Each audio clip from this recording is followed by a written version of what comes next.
Hi everyone and welcome back to my channel. Today I'm so excited to be talking about my favorite football tournament ever, the Champions League. As you can probably tell by the title, we had several matches at the same time, which is kind of the joy of the Champions League. We always have that, but I always enjoy watching these games, watching the highlights and catching up on every single game. If you watched my video yesterday that I post on Instagram, TikTok, and here on YouTube Shorts, because I do post short form content every single day, I stayed up and just watched all the Champions League highlights, took some notes, and had a great time. I really liked it. I really like taking notes. I don't know if you guys also do this. I love just kind of watching a match and taking notes, whether that is obviously the highlights, but also just watching the game as it's happening and take out my notebook and write some moments.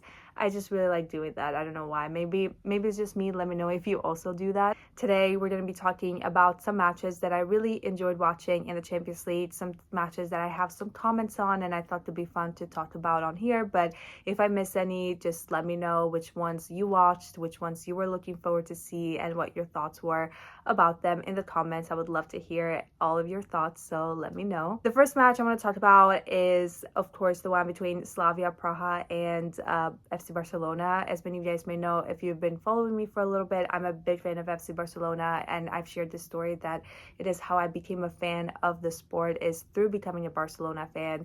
And I have a whole story time on how I became a Barcelona fan. If you want to watch that, it's really funny. But I love the team. I think it's great, and I think that this match was so intense because both of the teams were so good. We saw some great performances, some great action. I think that Barcelona was trying to do a lot of catch up, trying to equalize, trying to get, closer to winning, but it was very difficult. This match was very difficult, and I think that Barcelona did struggle a lot during this match, especially in the beginning. We did have 2 goals from Fermin Lopez, which I have to say, he's such a great player, and he always makes such a great impact in the game, whether that is, whether he's playing the full 90 minutes or being subbed in the second half. No matter how long he's on the pitch for, he always makes an impact, which was really great to see. He did make such great impact. So, of course, scoring 2 goals, really helping the team out. We saw Lewandowski, having that own goal moment, but he did make up for it because he did score the 4th goal of the game.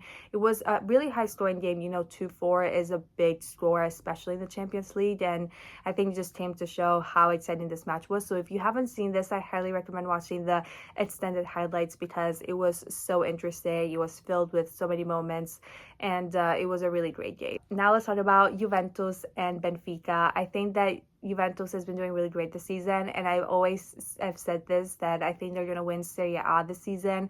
I see some really great performances in the team. They're a team that I think will continue to just fight and do their very best till the very end of the season, and I really do think they're going to win Serie A this season. Just my prediction, but we'll see. Let me know if you have any predictions. I think that this match with Benfica was going to be very tough, which really did prove itself to be a tough game because Benfica is a really strong team that has always showed great performances. They have great players, so it was going to be difficult, but Juventus did win with the result of 2-0. The first goal came from Thuram, which was a really great goal, and I have to say he was so calm and collected, and he just went through that big barrier that the Benfica defenders had put because there were so many players around him, but he made sure to get through all of that, get that goal in, the first goal of the match, which was great.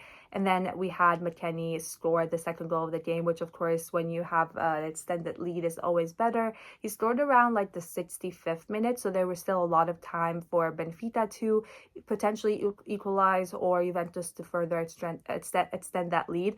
So I think that it was an interesting game that had many moments like that. I have to say Di Gregorio was really great as a goalkeeper. He did amazing. I think Benfica was really trying to get that goal in, but he made sure to keep that goal protected. There was a missed penalty moment there, and as we saw, it's kind of unfortunate when that happens because it was like the player slipped.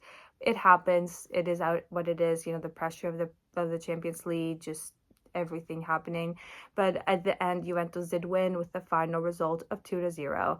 Let me know what you thought about this game, and I will move on to the next match. Another game that I think that a lot of people were looking forward to was the one between Inter and Arsenal, which ended with the result of 1-3 in favor of Arsenal. You have one team on one hand, which is Inter, who are currently leading Serie A, and on the other hand, you have Arsenal, who is currently leading the Premier League. So we see these two top teams in their leagues facing each other in the Champions League, which only the Champions League can provide us this. So I thought that it was so interesting to see, you know, that dynamic.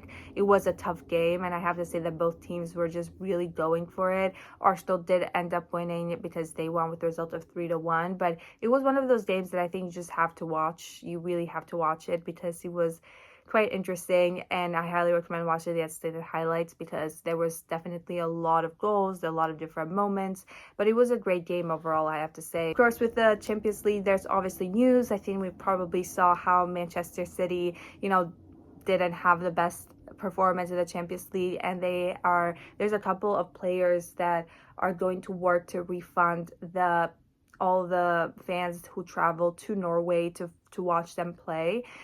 It was a game that we had a red card.